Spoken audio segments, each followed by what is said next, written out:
이 정우원 총리가 조금 전에 현장을 찾아서 이 사고 경위에 대해서 보고를 받고 또 이 사고 원인 조사를 하고 있는 이 관계 당국자들을 격려했다는 소식 전해드렸습니다. 네. 자, 그리고 이번에는 이 병원으로 후송돼서 이 부상자들이 치료를 받고 있는데요. 이 현재 병원 상황 알아보도록 하겠습니다. 네. 성남중앙병원에 나가 있는 취재기자 연결합니다. 이영환 기자, 지금 상황 전해주시죠. 네, 성남중앙병원에 나와 있습니다. 앞서 전해드린 대로 공연 관람객 27명이 환풍구 아래로 추락했는데요. 모두 16명이 숨지고 11명이 크게 다쳐 병원으로 이송됐습니다. 지금 제가 나와 있는 이곳 성남중앙병원에도 모두 7명의 사망자가 이송돼서 현재 장례식장에 안치돼 있는 상황입니다. 지금 신원 파악에 시간이 다소 걸리면서 유족에게 연락이 조금 늦게 갔는데요. 그러다 보니 이제 지금 조금 전부터 유족들이 하나 둘 모여들어서 지금 장례식장에서 시신을 확인하고 있는 상황입니다. 지하 4층 15m 아래로 떨어지면서 크게 다쳐 현장에서 모두 사망한 걸로 확인이 됐는데요. 특히 머리와 폐, 복부 쪽 손상이 심한 것으로 알려졌습니다.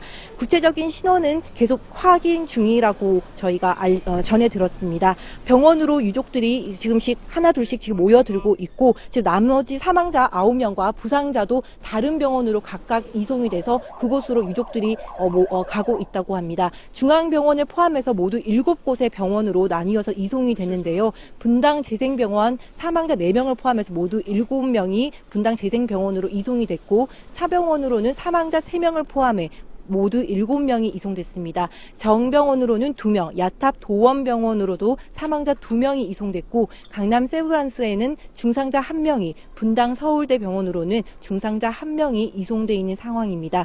15m 아래의 바닥으로 떨어진 만큼 부상 상태가 대부분 심각한 것으로 알려지고 있습니다. 지금까지 중앙병원에서 YTN 이영원입니다. 네, 성남중앙병원에 나가 있는 이영원 기자가 전해드렸는데요. 이 성남중앙병원에는 7명의 사망자들의 시신이 안치되어 있다고 합니다. 이제서야 이 슬픈 소식을 듣고 이 유족들이 하나둘씩 모여들고 있다고 하는데 네. 안타깝습니다. 자, 권민석 기자. 네. 이 대형 공연, 특히 야외 공연 도중에 이렇게 참사가 빚어졌던 게 한두 번이 아닌 것 같습니다. 그동안 역대 어떤 사고가 있었는지 다시 한번 좀 정리를 해볼까요? 네, 그렇습니다. 그 역대 사고 일지가 있을 텐데요. 그래픽을 한번 보면서 네. 설명을 드리겠습니다. 가장 제가 어렸을 때 이거는 참 기억에 남는 사고였는데요. 92년 2월에 미국 팝그룹인 뉴키즈 온 더 블럭이 공연을 했습니다. 첫 내한 공연이었거든요. 그렇죠. 그때 10대 소녀 팬들을 비롯해서 전 사회적으로 상당히 관심을 많이 받았던 공연인데 이때 무대 앞쪽으로 이제 몰려서 공연을 더 잘 보기 위해서 사람들이 앞쪽으로 이렇게 밀고 들어가다가 상당히 큰 사고가 나서 60명이 중경상을 입었던 아주 큰 사고가 있었고요. 네. 네. 그다음에 이제 가장 최근에는 2005년 10월에 상당히 인명피해가 컸던 이 사고입니다. 경북 상주시의 상주 시민운동장에서 열렸던 이 콘서트인데요. 네. 이 콘서트에 모 방송사가 가요 콘서트를 주최를 했는데 1만여 명 정도가 운동장으로 몰렸습니다. 그래서 출입문이 4개였지만 이 주최 측이 출연진의 안전만을 고려해서 출입문 1개를 개방하면서 이 1개 안으로 이 1만여 명의 시민들이 한꺼번에 들어가려고 네. 상당히 큰 혼잡이 벌어졌고 그럼에도 불구하고 당시에 경찰이나 행사 진행 요원이 한 명도 없었습니다. 네. 이 때문에 결국 피해가 어마어마하게 컸는데요. 보시는 것처럼 11명 사망에 예. 78명 부상. 네. 어마어마하게 큰 사고입니다. 네, 인명피해가 매우 컸던 사고죠. 네, 그런 것 같습니다. 네, 원장님. 예. 네, 마우나오션 리조트, 또 뭐 최우로 3차, 또 이번에 사고까지. 사실 사고가 계속 납니다. 날 때마다 안전 불감증 얘기 계속 하거든요. 근데 고쳐지지가 않거든요. 정말 전문가로서 구체적인 방안 뭐 없을까요? 방안이라면 여러 다각도로 이렇게 분석해봐서 우리가 얘기할 수 있지만 네. 당장 이렇게 와닿는 내용으로 한번 얘기를 해보면은 네. 결국은 우리 이 재난과 안전, 국민의 생명을 지키는 것은 국가가 해야 될 일입니다. 그럼 제일 먼저 국가가 국민의 생명과 안전을 지키기 위한 그런 제도적인 네. 또는 법률적인 이런 부분들을 좀 더 명확히 해야 된다는 것. 네. 그리고 그런 여러 안전사고 내지는 이 재난 사고에 따른 그 사각지대가 없도록 하는 게 필요하겠죠. 그래서 이런 전반적인 우리 법제도상으로 국민들이 우리 이제 안심하고 살 수 있겠구나. 그러니까 안심하는 이런 상황이 될 수 있도록 하는 게 필요하겠고요. 네. 또 우리 국민들은 그렇다고 국가가 다 해주기로 바라서도 안 되겠죠. 국가가 할 수 있는 게 한계가 있지 않습니까? 뭐 아주 많은 사람들이 동시에 이 문제가 생기면 국가가 하나하나 다 해결할 수 없습니다.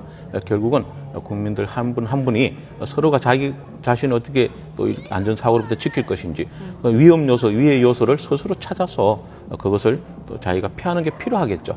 그러면서 그런 부분들에 대해서 위험한 징조 사항이 있다 하면은 또 우리 그 관계 기관에 신고해서 네. 그런 걸 해결하고 그래서 전체적으로 국민들 모두가 신고 그다음에 본인 스스로가 자기를 지키는 이런 부분들을 안전에 대한 확실한 나름대로의 그 생각들을 가지고 살아갈 수 있는 그런 사회가 됐을 때 모든 부분이 좀 해결되지 않겠나 이렇게 생각합니다. 네. 네.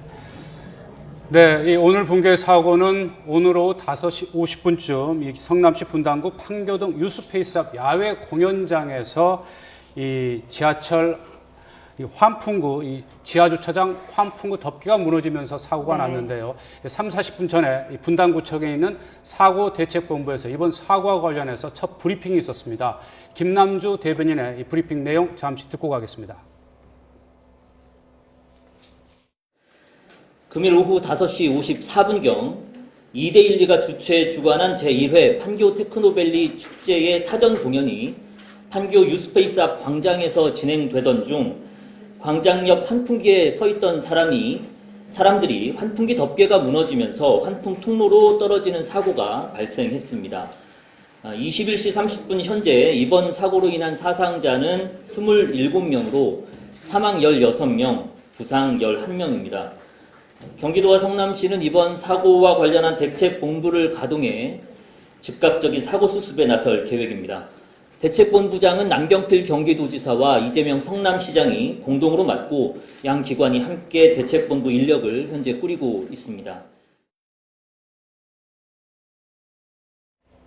네, 김남준 대변인의 브리핑 내용 들어봤고요. 사고 당시 긴박했던 상황을 나연수 기자가 정리했습니다. 119에 신고해, 신고해. 사고 현장, 문제의 환풍구는 이미 덮개가 빠져 뻥 뚫려 있습니다. 환풍구 위에서 공연을 보던 관람객 20여 명은 사라진 뒤입니다. 주변에 모여선 사람들은 캄캄한 환풍구 속을 들여다보며 어쩔 줄 몰라 합니다. 무대에서는 아무것도 모른 채 걸그룹 공연이 계속 이어지고 있습니다. 다시 환풍구. 바닥에서는 잿빛 연기만 올라오고 조금 전까지 모여서 있던 사람들이 얼마나 깊이 떨어졌는지 바깥에서는 가늠조차 할 수가 없습니다. 오후 5시 50분쯤 경기도 성남시 판교 테크노밸리 축제 현장에서 발생한 환풍구 붕괴 사고로 관람객 27명이 환풍구 속으로 추락했습니다. 16명이 숨지고 11명이 크게 다쳤습니다. YTN 나연수입니다. 네, 이 나연수 기자가 이 다급했던 사고 순간을 다시 한번 설명해 드렸는데요. 자, 권민석 기자. 네, 앞서 지금 그 현장 화면과 함께 나연수 기자가 사고 당시 순간을 이제 리포트로 이제 전해 드렸는데 이 환풍구 덮개 그 상황하고요. 거기에 얼마나 많은 사람들이 올라가서 또 그 하중을 견디지 못해서 결국 이런 사고가 빚어졌는데 그 구조는 어떻게 되어 있었습니까? 그 상판, 이 환풍구 덮개, 상판 재질이라든지 네. 다시 한번 좀 설명을 해 주시죠.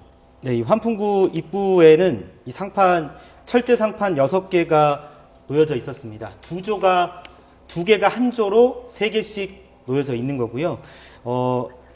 이 환풍구 이 입구의 중앙에는 철제 빔이 설치되어 있었습니다. 이 네. 철제 빔과 이 환풍구 입구의 가장자리 턱 사이에 그러니까 네, 지금 사진에 나오고 있는 저 바로 그 덮개를 지금 한 20여 명 이상이 지금 한꺼번에 올라가서 지금 보고 있지 않습니까? 네네네. 네. 그렇습니다. 그 철제 상판이 이제 6개가 있었는데 네. 쉽게 말해서 이 철제 상판과 상판을 중간에서 연결해 주던 철제 빔이 있는데요.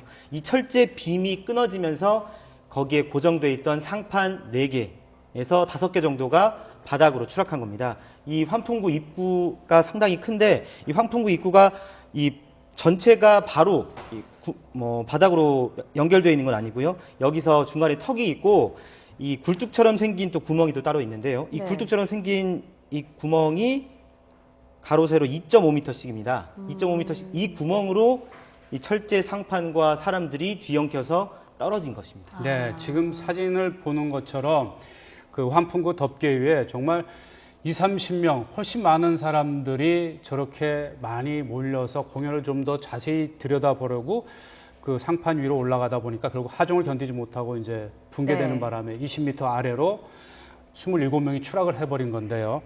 자, 김동원 원장님. 네. 예. 이렇게 후진국형 이런 사고 네. 다시는 일어나지 않아야 될 터인데요. 네. 끝으로 이 시청자 여러분이라든지 아니면 이런 건설 관계자들 네. 유념해야 될 대목 좀 말씀을 해주시죠. 네. 그 안전이라는 게 어느 하나의 어떤 안전이 통합돼서 있는 게 아니고 건설은 건설독의 안전, 교통 안전, 뭐 학교, 어린이, 뭐 각 이렇게 안전 분야가 다양하게 있습니다. 각 안전 분야에서 사실 그 안전에 대한 여러 가지 뭐 위해 요소나 또 위험 요인들 파악해서 해결해야 되는 게 각 안전 전문가들이 해야 될 일입니다. 그래서 이런 부분들은 앞으로 이런 사각지대가 없도록 좀 더 노력해서 해야 될 것이고 우리 국민들은 그런 위험한 사항들이 있을 때 반드시 그런 위험 사항에 직면했을 때 그것을 인지하고 그것을 회피할 수 있는 이러한 국민들이 돼야 되겠다고 생각을 합니다. 네. 실질적으로 이런 큰 사고가 났을 때는 특히 그 장소에 이런 사고를 잘 지휘할 수 있는 리더들이 필요합니다. 물론 국가에서 이런 소방방재청이나 또는 각 지자체에서 나가서 이렇게 관리를 합니다만은 우리 국민들이 또 그중에 이런 리더들이 많이 배출되어서 이런 상황이 발생됐을 때 그런 리더들의 일사불란한 이런 그 지휘에 의해서 또 해결돼야 되는 부분들이 많이 있을 것이고요.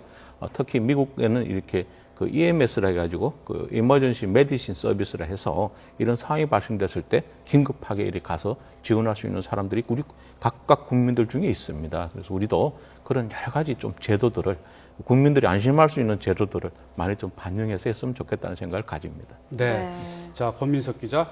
그리고 계속해서 그 현장 화면, 사고 당시 순간의 이런 사진이라든지 동영상 화면을 보더라도 1000여 명 이상의 저렇게 많은 관람객들이 몰릴 경우에는 이런 가이드라인, 접근해서는 안 될 통제선이라든지 이런 게 다 설치가 돼 있거나 또 통제 요원들이 보여야 되는데 좀 그런 거에 보이질 않아요. 네, 그렇습니다. 일단 이 오늘 공연이 처음으로 치러지는 지역 주민들을 위해서 이렇게 하고 있는 공연이었기 때문에 안전 조치도 상당히 미흡했고요. 그 다음에 안전 불감증, 여기 올라가서 사고 나겠느냐 이런 안전 불감증이 결국 사고를 부른 것으로 추정이 됩니다. 네. 네. 자, 지금까지 사회부 권민석 기자 그리고 김동원 재난안전원 원장과 함께 했는데요.